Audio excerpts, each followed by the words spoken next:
Bonne nouvelle pour les amateurs de ski de fond, le projet Route Blanche propose 3 nouveaux parcours qui relient les différents villages des Laurentides. Les Routes Blanches invitent les participants à revenir aux sources du ski nordique, à l'époque où il était fréquent de se déplacer en ski d'une municipalité à l'autre. Les noyaux villageois se sont construits autour de cette expérience-là. Les gens qui arrivaient, entre autres, par le train, le fameux train des neiges, puis venaient faire des week-ends, des séjours de ski. À l'époque, le ski alpin puis le ski nordique étaient avec les mêmes équipements, donc les gens prenaient les mêmes pistes. Puis c'est ça, tous nos commerces historiques, les auberges, les restaurants, vivaient autour de cet engouement-là. Une version, je dirais, ski nordique.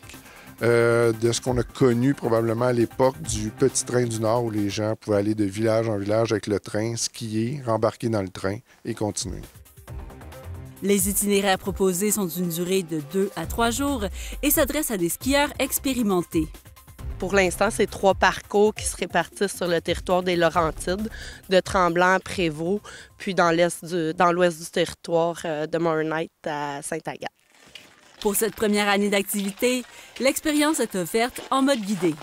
C'est tout encadré dans l'expérience qu'on offre actuellement pour empêcher des situations où des gens qui ont l'habitude d'aller dans des centres des centres de ski plus classiques partiraient en expédition puis là se retrouvent en difficulté dans des zones, dans des milieux isolés. Je dirais, si vous ne savez pas comment vous préparer pour un parcours multijour, vous n'êtes pas prêt pour un parcours multijour. C'est ce qui fait la force d'avoir un guide aussi, c'est qu'il est capable d'adapter en fonction du trajet et de l'habileté des gens, de dire, OK, voici notre progression, oui, c'est sécuritaire ici, non, c'est pas sécuritaire, on va le faire différemment et tout ça. L'initiative des Routes Blanches en est une unique en son genre. C'est la seule place en Amérique du Nord où on peut skier de village en village. Donc, on arrive d'un milieu boisé, on découvre les noyaux villageois, on est à proximité de tous les services, puis on repart notre expérience en pleine nature. Ça n'existe pas, c'est ça qui est unique ici. Et elle est complémentaire aux efforts de pérennisation des sentiers patrimoniaux. Les Routes Blanches, ça ne fait pas qu'utiliser les sentiers patrimoniaux, mais ça fait revivre l'expérience d'époque. Donc oui, on emprunte certains de ces sentiers-là patrimoniaux, mais ce qu'on prend, c'est vraiment l'expérience de village en village. Donc il y a des nouvelles pistes, ça peut être autre chose qui est créée.